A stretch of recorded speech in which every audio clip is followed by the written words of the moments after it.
everything litty. I love when What's up, you guys? We're gonna get right back at it. Welcome back to my channel. We have another show to get into, Love and Listings. This is episode 2, and for episode 2, I'm not gonna lie, like, this season has been starting off with a bang, and it's all because Taylor and her, you know, big old no self can't keep her nose out of everybody's business. But I guess you can't help it, you know, when it's shaped like Toucan Sam. Like, it's always gonna be in everybody's stuff. So she has been fighting with Anjani because she's determined to make Anjani, like, go after Andrew. I don't know why she's so committed, but I guess we'll talk about it and get into it. But before we get into the review, real quick, I want to do a birthday shout out for Nisi. Thank you, girl, for, you know, joining the fam, becoming a member of the Juice Box crew. Nisi, her birthday was yesterday, so I wanted to give her a quick shout out. Happy birthday. And for anybody else who like a birthday shout out, drop out in the comments and give me the date, and you also get a shout out on my channel, okay?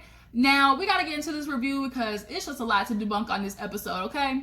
So it starts out basically with Jacob calling Taylor, telling him about the baby, you know, having a surprise, you know, birth. I guess they were expecting, you know, to be another week, but her water broke literally in the midst of him being at one of the showings, the house showing. So he had to go to the house and pick up some stuff for her. And he's basically calling Taylor to let her know, at least he was proud that his mom was there. At least, obviously, his dad is locked up, couldn't be there, but he's just, you know, hoping he's gonna be a good father to her. The baby's name is Sunset, which is super beautiful. It's different, but not too different. You know, I sometimes I can't stand when parents be giving their child off the wall names. It's like, you do know they have to go out into the world, right? Like, I can't be writing down a crazy ass name on this paper because that's gonna determine whether I get this job or not. So, nonetheless, he's just excited about having his baby, having a baby girl, but now you about to be tired because newborns are no joke. So after that, we see the white girl. Her name is Sarah, I think. Her name is Beverly, and she just makes me laugh because she's like, oh my God, you know, I gotta really push myself to go out there and do business because my baby has a lifestyle to uphold. You got this ugly ass pug. First of all, pugs are some of the ugliest dogs I have ever seen. They breathe hard. They literally look like they're struggling to gasp for air. And I know it's because they got short snouts, but dang, ain't that shit annoying to try and have in your house all the time, having something following you, sounding like it's about to have an asthma attack? Like, I can't. So she has this big old house. The house is really nice, though. It was super beautiful, had a nice view. Everybody was surprised by, you know, the standing of it and stuff, but she obviously wants people to come by, bring some clients and everything. So first, what's that dude's name? Eric shows up, and then Anjani and Zach show up, right? And so Anjani goes outside to talk to Sarah, and she sees it all over her face that something is going on. It is written all over your face. Girl, you are struggling. So she has this resting bitch face, and Zach is like, girl, what's going on? And she basically tells them, I'm struggling because this Andrew situation is following me. Everybody's trying to push me to say something, and I don't see why I need to do that. Like, if I'm letting it go, people need to let it go too. And Sarah agrees with her, like, you're never going to get it out of him. Like, a man is never going to admit that he cheated on his fiance. Like, it's not going to happen. And Zach, you know, I'm going to get you later on the episode, but he basically agreed and was talking about, oh, you know, I get it. Like, you know, you do, whatever you feel comfortable. Like, there's no point of pushing it. Like, you know, just move on with your life. And that's what he said in that moment. But he's a flip-floppy ass nigga, like, because wherever the crowd goes, Zach follows, and I don't like that. But he basically tells her, you know, whatever you feel like you should do, like, we'll, you know, support you. That's it. So after that, Zach ends up having his friend Alex, like, he ends up coming in with this goddamn silk scarf around his neck. I don't know who he thought he was, some type of French debonair coming in from a yacht or something. But him and Zach end up going upstairs, you know, touring the house, and he, you know, starts having a conversation about Sam. And he's like, you know, I'm really vibing with her lately. I think I want to take the next step. I'm really, you know, we've been having real good conversation. You know, I admitted to her, you know, I thought I went to kiss her the other day. Like, this could really be something, you know, to this. Like, I think we could really take the next step. Well, Alex is hearing all this and decides he wants to drop the tea that, Zach, you might have a little competition because Sam told me that she's in a relationship, like something serious. And from hearing that, I get why Zach would be upset. Like, okay, clearly they've been talking at least for the past couple of months. But if y'all are talking and she has a serious boyfriend, like, that's kind of messed up. So Sam, I ain't really vibing with you on that part. But for Alex to sit there and tell Zach, I mean, I guess bro code, whatever, but Like, you know, Sam, that you should basically, Alex, you should have just advised her as a friend to go ahead and tell Zach that you were involved with somebody. So he's feeling blown off because he's like, look, I mean, at least be honest with me. Like, you at least owe me the little bit of respect that, okay, if I'm vibing with you, you know, we're talking about, you know, taking it to the next level. If you're involved with somebody, give me the heads up. And I get that. I would want that heads up too. So, they end up getting done touring the house. That girl, Sarah, I just feel like I'm losing brain cells when I look at her. The way she's talking about, I gotta, you know, go after my business because my baby has a lifestyle and it's that goddamn pug. I just don't get it. I do not get it. But nonetheless, after that, we see Jacob struggling with this baby, you know, talking about, it's 3 levels of crying. Now, I know about that because I have a niece and that baby can cry, okay? If she's hungry, you better get her that goddamn milk or formula because your ears will be ringing by the time that baby is done crying. So the girl comes back from getting her nails done and I think I skipped the part. I think Sam ended up coming to the house, the opening, Sarah's house opening, and talked to Zach. And she was telling him that, you know, I guess they're going to go out on a date. And he's like, you know, I want to talk to you. She's like, I want to talk to you too. But little does she know, he has all this back information about her that he's going to basically blow up her spot with later on for the dinner. But back to Jacob, he's at the house struggling with this baby. The girl comes in and she looks like who shot John. She's looking like she didn't get any sleep, which is understandable. She's a new mom, but she got her nails done. I guess she needed a little bit of pampering. And he's like, you know, we're gonna do this together. She's like, you're such a great dad. And he calls his aunt, and I guess the aunt doesn't want to know the girl's name because she keeps calling her different names. So it is something obviously in the air that the family is not rocking with this, you know, baby moms, and he keeps calling her baby mama. So he's not giving her a title or nothing. So I guess we can call this a situationship, or in the famous words of Jada, an entanglement, because what is going on here? Like, Jacob, you were with this girl for a couple of months. Like, why could you not wrap it up? Like, we learned this in sex ed in high school, or at least some high schools offer up sex ed where they tell you you're supposed to, don't be silly, wrap your willy. Like, we all heard those comments, you know, like, that's just how it's supposed to go. But the baby's here, so you gotta do something about it. You got a whole nother mouth to feed. So speaking of mouth to feed, he, you know, is trying to get into more of the hip hop, you know, realtor state, which is a really good, you know, niche to get into, because if there's anything hip hop artists always need, it's a location to shoot videos, houses, to throw parties, you know, stuff like that. So he ends up getting set up with Safari. I tell you, that man Safari, he finds his way in something at all times. It's Safari. He might be crazy, he might be off, and he might, you know, be a little bit immature, but y'all can't tell me that nigga don't find his hustle somewhere. One way or another, he gonna get his change, period. So Jacob ends up, you know, going in there talking to him, and he's like, you know, my dad always gave me advice, know who you're working with. So I knew he was having a baby girl, so, you know, I wanted to expound on that. And it's a smart move. Know your business partner, know who your clients are gonna be. So he kind of was empathizing with him on that fact. You know, I had a daughter, you're gonna have a daughter. And Safari basically tells him, you know, I want a house and I want it to look like heaven. Nigga, what? How am I supposed to make a house look like heaven? I don't know what heaven looks like. So he kind of made the joke, hey, Tupac, tell me what heaven look like. Now, you can call for Tupac, but I don't know if he gonna make it to heaven, though. I would like to think Tupac is in heaven, but, you know, his history, that gangster, you know, past is something else. But, you know, God is forgiving. Anybody can, you know, make it to heaven, hopefully. But I don't know what I would picture heaven to be like. Like, I know it's a weird question, but it just came up in my mind. Like, what do you guys picture heaven would be like? Drop down in the comments, let me know. I always, we envision white. I'm thinking white, gold, you know, harp, what are the things called? Harps, gold harps everywhere with angel wings and stuff. Like, is it that? Who knows? I don't want to find out no time soon, though.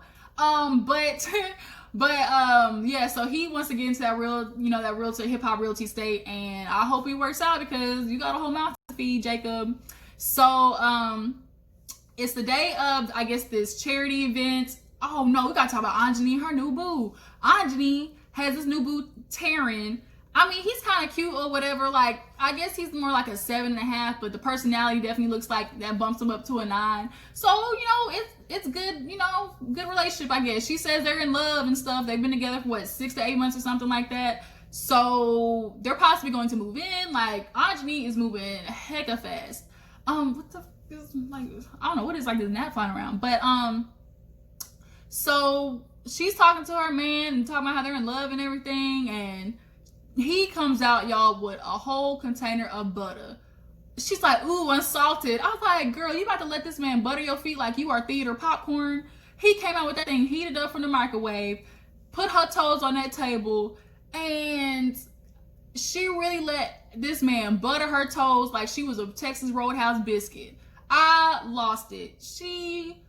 Girl, you could use baby oil. Like, you could have used lotion, but butter, oh my God. I would not dare let no man touch my feet with butter and lube me up like I'm a goddamn bakery cookie. I refuse. So she's talking about, oh, I love this man. You know, I never really knew what a good man was until I met Taryn, and the good thing, I found all the good qualities I want, you know, not married, not engaged. And it's like, girl, you the one who opened your cooch up to an engaged man. You can't sit there and say that you didn't know that. Like, so that's your fault, Anjani. You should have had, you know, better standards for your puss than to open it up for, you know, somebody who has a fiance. But okay, everybody makes mistakes. So back to the charity event. Everybody's showing up. It looks nice. Anjani ends up calling Taylor before the event to tell her, look, I don't want there to be any type of, you know, weird energy. I just want us to be okay. You know, we fought at the last event, but I just need you to let this Andrew thing go.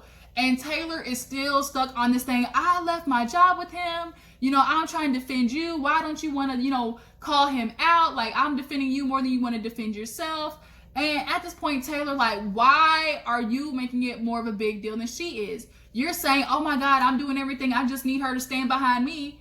No, nobody's supposed to stand behind you because this situation has nothing to do with you, Taylor. You're supposed to be standing behind Anjani. You're supposed to say, girl, what do you need me to do? Do you need me to check that nigga when we get to the charity event? Or do you need me to just roll behind you and be quiet and just give him the side eye every time I see him to let him know I see you? Like, nigga, I see you. Like, what? I'm your friend. Tell me what you want, what you need. And Taylor's not doing that. She's being extremely selfish. For one, the fact that I think she needs a fourth storyline.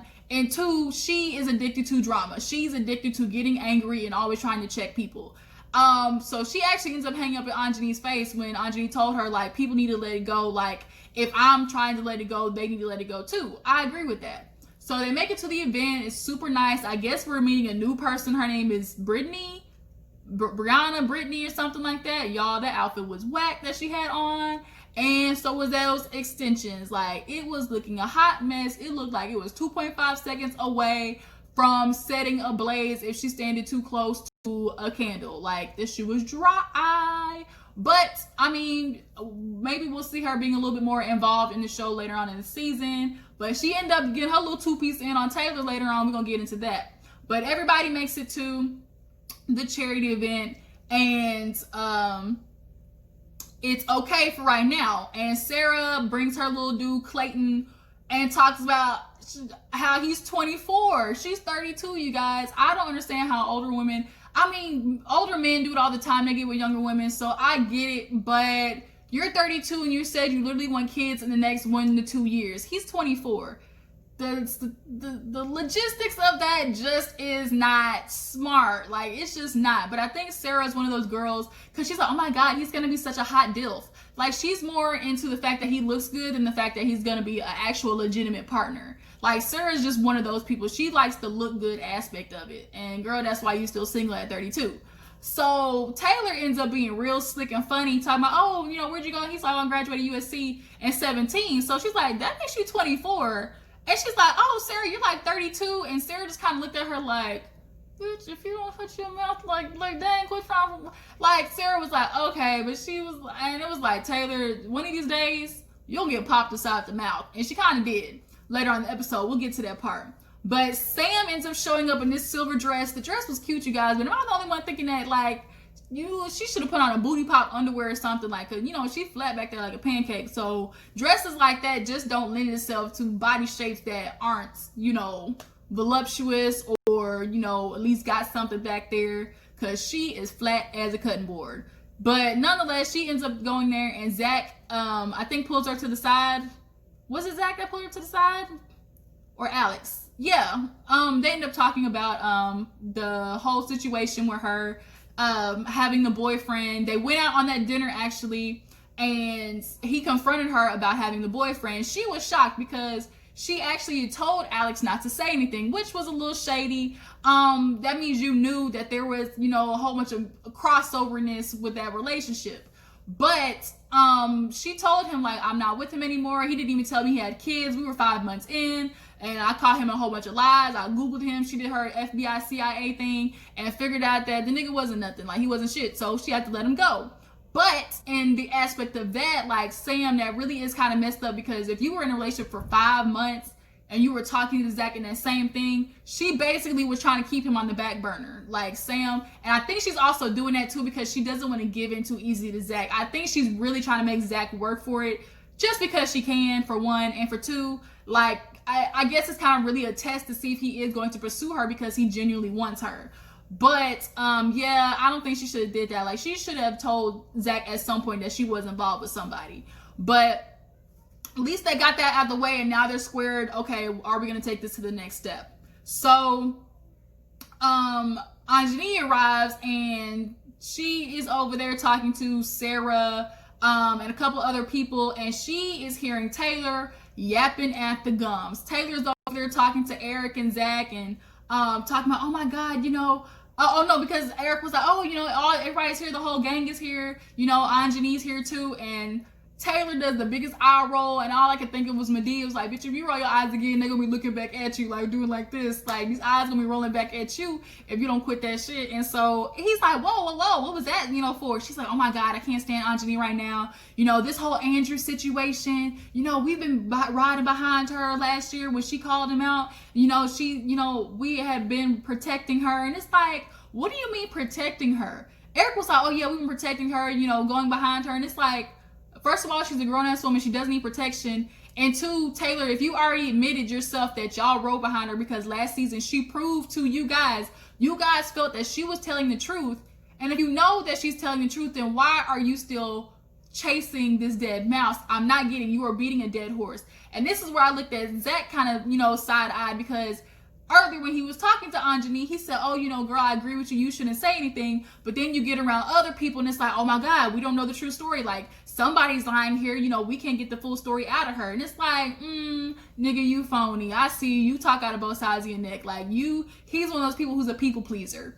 So she's talking, running at the mouth, and Anjani hears it, and Sam pulls her into the bathroom and is telling her, like, girl, you better check Taylor because she is running at the mouth talking about you're still fucking around with Andrew. And she's like, that's not true. Like, what is she? Like, no. She's like, girl, grab your Chardonnay, your purse. Let's go out here and check this hoe. So she goes out there, looks at Taylor, runs up to her in this goddamn laminated red outfit. I don't know what she called it. I mean, it would have been cute on somebody else, but not Taylor. With her little thin self. So she's like, girl, run that shit again. What were you saying about me? And Taylor's like, girl, I've been riding for you, phony. Andrew's phony, and I left my job for you. That's what she keeps throwing out there. Like, I lost my job. I stopped working with him because of you. And it's like, did you though? Like, when was she working with Andrew? I think she was only like an assistant at that, if at the most. I don't think she really was hired on as a realtor. So Taylor, I'm pretty sure you lost your job because you can't stop running your goddamn mouth. But in the midst of them yelling at each other, Sam is like, girl, I'm behind you, I'm protecting you. So she's like, girl, get out of it. It's none of your business. Like, she doesn't have to check Andrew. And she's like, either you're lying, you never fucked with him, or you still messing with him. And I've been running behind you where you were engaged with a married man. And she's like, you're the only one perpetuating the story. I let it go. She's like, how could you forgive him like that? She's like, I forgave him. Now, I'm just going to say in the heat of the moment, she just ended up saying forgave him. But what she really meant was like, I'm letting it go. Like, I am forgetting this situation ever happens. I'm moving on. Because, bitch, you cannot forgive him. No, I hope that's not what you were meaning. But out of nowhere, this big girl, Brittany, like, came in like a linebacker for the Saints and was telling Taylor, like, to back up. Like, first of all, who are you? Like, bitch, this had nothing to do with you. Like, who are you? Like, I'm thinking, like, from Kimmy from Love and Marriage Huntsville. It's like, I don't know you. Who invited you to the party? Like, bitch, you can't sit with us. Like, who are you?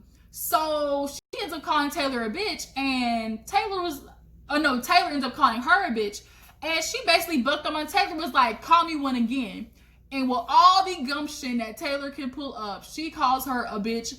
it rolled off her tongue so easily, and like when you get that B together, she called her one, and out of nowhere, Brittany pushed her to the ground. And I'm not gonna lie, I was here for every minute of it, because god dang Taylor, you've been working on the ass wound for a minute. Like, you can't be talking to people the way you talk to people, and you want to be mad at everybody else. She's like, oh my god, I'm constantly sticking up for people, and I am the wrong one again. Why am I always the wrong one? And it's like, you're constantly going about the situation wrong, Taylor. Like, everything does not revolve around you and the way you feel about stuff, and you're getting involved in something that has nothing to do with you. That was Anjani's issue. She's the one who threw that cat at an engaged man, not you. So if you're not doing it, roll off. Like, it's none of your business no more. So Zach ends up pulling Taylor out there. She lost all her shoes because Brittany pushed her ass hard, okay?